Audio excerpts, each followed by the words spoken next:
ci vuole chiarezza. Oggi siamo al 3 di agosto, fra 3 giorni va in applicazione la norma e abbiamo ancora dubbi sull'applicazione puntuale della norma stessa. Incertezza e richieste di informazioni alla propria associazione di categoria scandiscono la vigilia dell'entrata in vigore del Green Pass tra gli albergatori di Jesolo. All'Associazione Jesolana Albergatori raccontano di telefoni che suonano a ritmo incessante, dall'altro capo del filo operatori del settore alla ricerca di certezze, rassicurazioni ed indicazioni che a volte non è ancora possibile dare. Per esempio, un albergo che offre anche servizio di ristorazione deve chiedere il Green Pass per far sedere a tavola anche coloro che pernottano lì? Rientriamo anche noi come strutture ricettive, che facciamo anche somministrazione, o siamo esclusi? Punto di domanda.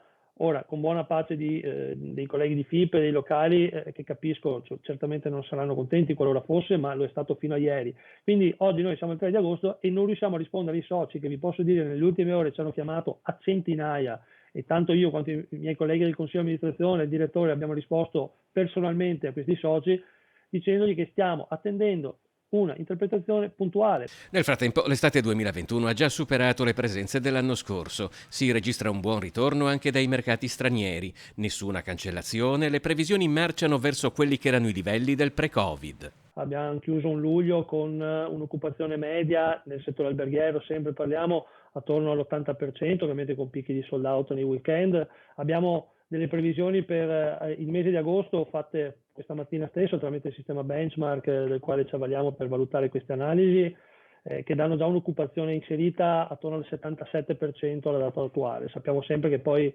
agosto comunque dove c'è una percentuale interessante di italiani normalmente prenotano un po' più sottodata, quindi è facilmente auspicabile e prevedibile che quel 80% di media di luglio possa essere anche superato per agosto e quindi arrivare ad una media attorno al 90% di occupazione per il mese.